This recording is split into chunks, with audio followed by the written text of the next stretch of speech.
Muito bem, dando continuidade ao nosso estudo de procedimentos armazenados, vamos ver agora os procedimentos armazenados com valor de retorno, né? O, o procedimento armazenado com valor de retorno, ele, como o nome está sugerindo, retorna um resultado a quem chamou, né? O procedimento armazenado ele pode ser chamado por outro procedimento armazenado ou pode ser chamado via alguma interface de alto nível, por uma linguagem de programação, e ele pode gerar um valor de retorno, né? Dentro da sintaxe SQL, a palavra reservada return é utilizada para você estabelecer o valor de retorno dentro do procedimento armazenado.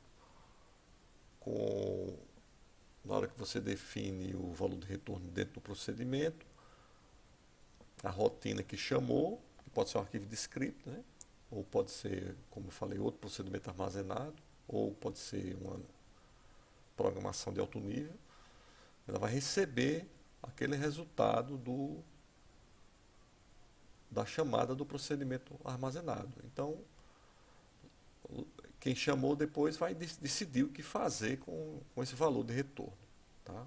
Vai mostrar, vai salvar em outra tabela, no banco de dados, etc.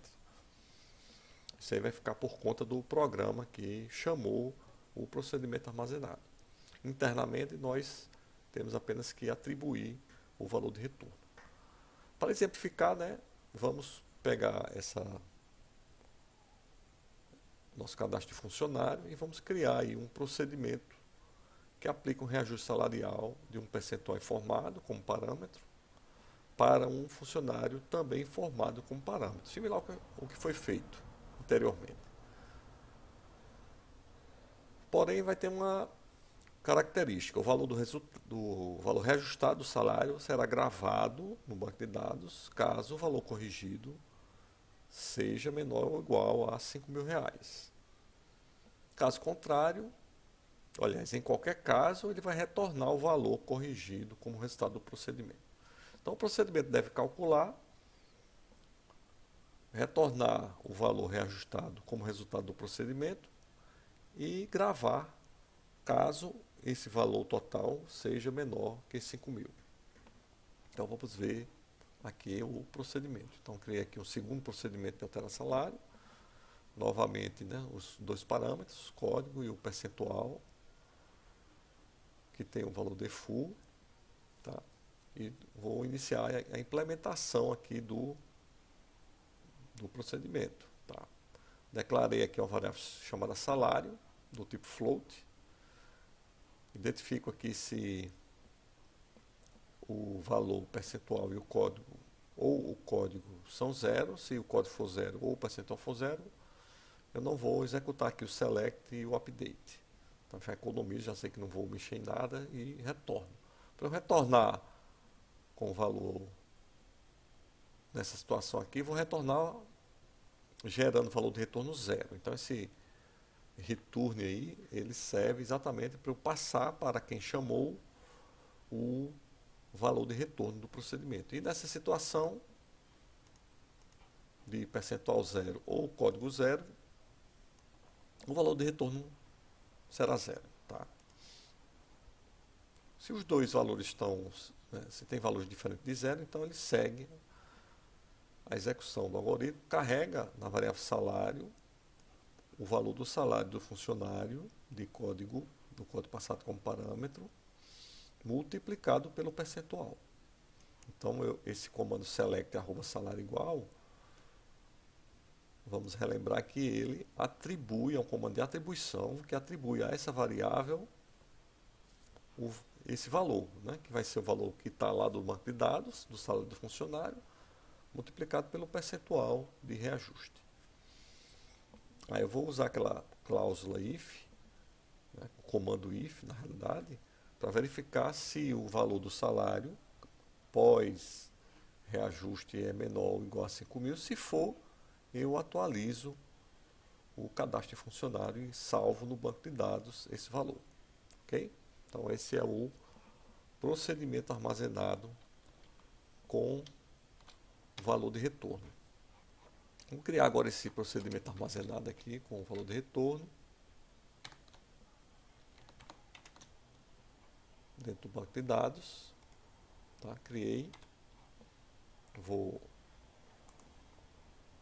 atualizar aqui. Aqui está criado, certo? E agora eu vou chamar. Na hora de eu chamar um valor, um procedimento armazenado que tem valor de retorno, que é o caso aqui, eu preciso pegar o valor de retorno do procedimento. Aqui eu tenho a chamada ao procedimento armazenado com seus respectivos parâmetros, que aqui no caso é 2 e 25. E tem que pegar o resultado desse procedimento e atribuir a uma variável. Tá? Então, declarei aqui uma variável x e chamo, executo o procedimento armazenado. E o valor de retorno eu armazeno na variável x. E o valor da variável x, aqui nesse meu programa principal aqui, ele está sendo enviado para a tela para a aba de mensagens. Tá?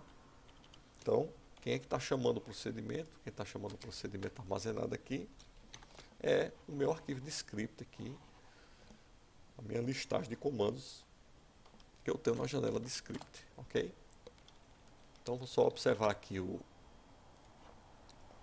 antes de mandar rodar, o meu funcionário 2 tem um valor de salário de 7.000. Então, na realidade, esse x aqui vai ter o valor do funcionário, do salário do funcionário multiplicado por 25%.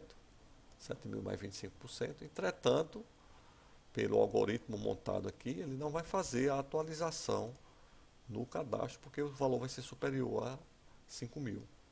Então, vou executar o procedimento, carregar o valor da variável x e mostrar.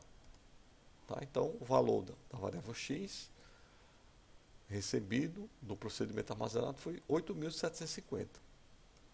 Eu já sei de antemão que o valor do salário não foi alterado, ok? Então, é assim que se trabalha com o valor procedimento armazenado com o valor de retorno. Né? Esse valor de retorno, ele volta para a variável x. Nessa condição aqui, se eu colocar aqui dessa forma, que é válida a chamada, porque eu tenho um valor de full zero, o valor de full zero aqui vai cair nessa situação e vai retornar o valor de retorno zero. Vou rodar aqui novamente. Valor de retorno zero. Não fez a alteração do salário do funcionário também, porque ele não chegou a executar esse resto aqui. O programa foi interrompido aqui no valor de retorno. Tá? Se não tivesse esse comando aqui, ele ia rodar o resto do comando e ia zerar, digamos assim, o salário do funcionário. Aliás, ele não ia zerar, ele ia manter pelo algoritmo aqui. O zero é o percentual e não o valor. Ok? Então, chamada aqui do procedimento armazenado com valor de retorno. Se trabalha dessa forma. Uma outra forma de eu retornar valores para quem chamou o procedimento armazenado é usar parâmetros de saída. O valor de retorno ele tem uma limitação que só me permite, como eu estou fazendo aqui uma atribuição, ele só me permite retornar um valor.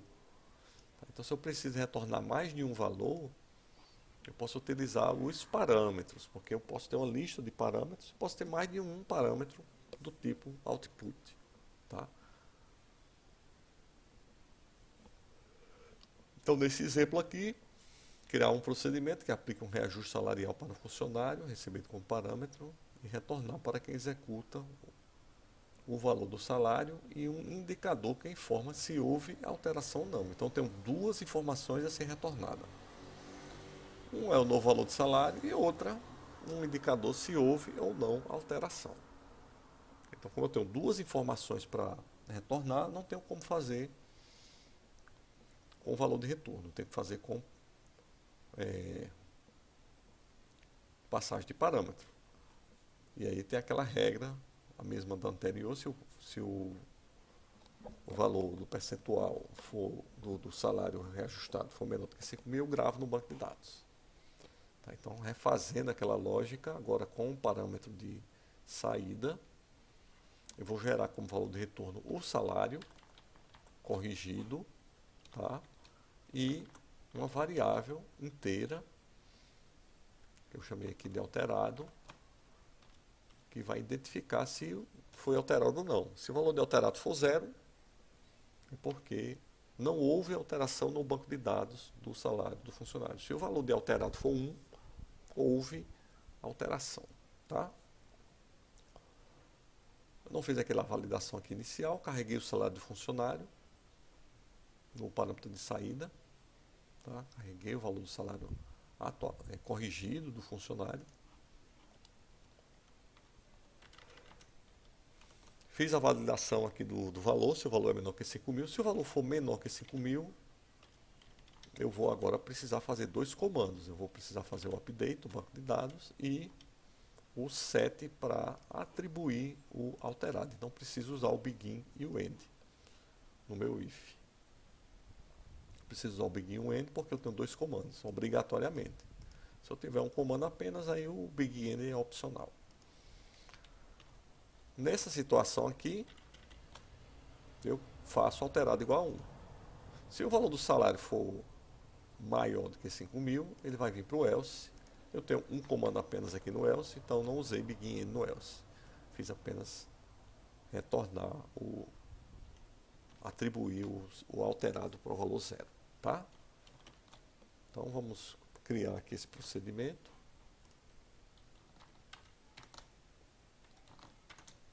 Executar. Criei o procedimento. Aqui ele está criado. Aí como é que eu faço para chamar um procedimento com valor de saída? Quando você tem valor de saída, você não pode no parâmetro passar um valor inteiro, você tem que passar uma variável. Tá? Então você tem que declarar variáveis para todas as variáveis que sejam valor de saída. Tá? O valor das variáveis, o nome das variáveis no programa principal que está chamando não precisa ser o mesmo que for usado dentro do procedimento, pode ser qualquer variável. Então eu declarei aqui duas variáveis, tem que ser do mesmo tipo, né? Declarei duas variáveis, um ponto flutuante e um inteiro, né? Um float e um inteiro, um para ser o salário e outro para ser aquela informação de alterado sim ou não. Tá? Aqui eu não tenho uma atribuição que eu tinha lá no procedimento com valor de retorno, fica similar aos comandos iniciais que estávamos validando. O código do funcionário, 2, o percentual de reajuste 30, e aí eu ponho aqui a variável e o nome output. A variável e o nome output. Tá? Esse comando aqui vai calcular o valor do salário, atribuindo a essa variável, traz o valor que foi atribuído internamente do procedimento para as variáveis aqui do programa principal. E aqui eu usei o comando select para mostrar os dois em um comando só, ao invés de dois prints. Tá? Então vou rodar aqui. Aqui ele vai tentar alterar o salário do funcionário 2. Vamos observar aqui o valor inicialmente, 7.000. Tá? Então, declara as duas variáveis, chama o método e ele mostra o salário e se foi alterado ou não. Então, o salário 9.100 alterado, não foi alterado. Tá? Se eu pegar um outro funcionário que o salário o restante vai ser menor que 5.000, aí ele vai fazer a alteração. Ok? Então, uso da palavra-chave output na lista de parâmetros. Tá? E aqui como usa para chamar. Tá? Ok? Outra situação comum no uso de procedimentos, tá? É o comando raise erro. Né? comando raise erro, nós já vimos aí anteriormente as opções da sintaxe, né, do comando create, e agora vamos entrar aqui no raise erro. O raise erro ele é usado para passar para o programa que chamou o procedimento armazenado mensagem de erro. Então esse comando raise, né, quem já estudou aí a parte de geração de exceção, ele é um comando usado em muitas linguagens para gerar exceção, né? Gerar exceção é você informar um erro, né, com uma mensagem, tá, que vai ser tratada por quem está tratando a exceção. Então o raise erro ele lança uma exceção passando uma mensagem de erro. No caso da linguagem SQL, além da mensagem, você passa uma numeração que representa o grau de severidade da mensagem, que o programa que chama pode tomar alguma decisão referente ao grau de severidade, fazer programações distintas de acordo com o grau de severidade das mensagens. Então, raise erro, quando você quer passar uma mensagem avulsa, né? A gente chama de mensagem avulsa quando a mensagem você está informando ela dentro do comando raise erro. Nós vamos ver na sequência que é possível gravar essas mensagens dentro do banco de dados e passar o código da mensagem. Então, nesse caso aqui, que é a situação mais simples, eu estou passando a mensagem direto no comando raise erro. Então, lançando a exceção e passando a mensagem. A desvantagem de você fazer dessa forma é que você finda não padronizando a sua lista de mensagens de erro.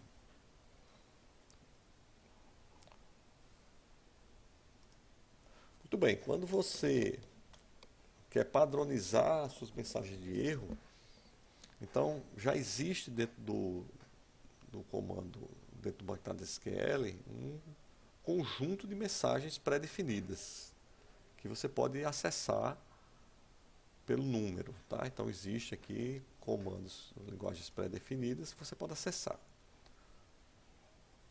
Então acessei aqui duas mensagens pré-definidas, né? As mensagens elas podem ter, além do grau de severidade, que são esses dois números aqui, ela pode ter parâmetros. Parâmetros são informações que você vai introduzir dentro da mensagem. Então a mensagem ela tem um parâmetro que você joga esse texto aqui, que eu estou informando aqui no último parâmetro do raise erro dentro da mensagem. Então vamos rodar aqui essa situação.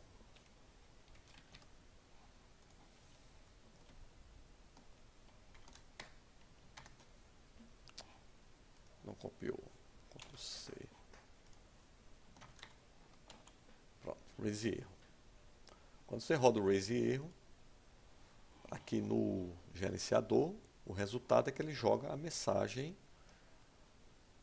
na aba de mensagens, só que ela vem em vermelho e ela vem com a informação de nível de severidade e o código da mensagem. A mensagem avulsa, né, que eu chamei aqui de avulsa, ela é a mensagem 50.000. Tá? Ela entra como um padrão numeração 50.000.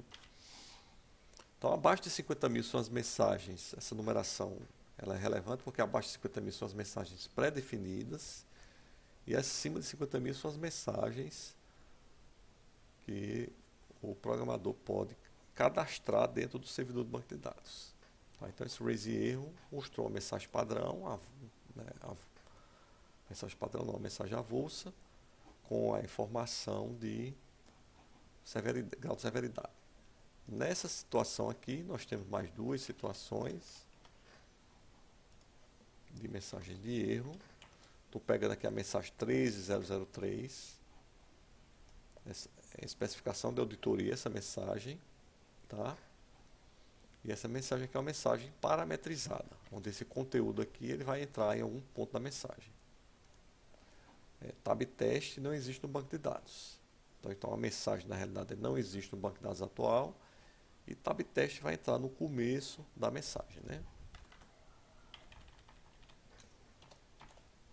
Qualquer valor que você coloca aqui, ele agrega na mensagem. Tabela 1 não existe no banco de dados atual. Ok? Então, raise erro, mensagem avulsa, é informada com a mensagem 50.000. Abaixo de 50.000 são mensagens pré-cadastradas. E agora vamos para as mensagens cadastradas pelo usuário.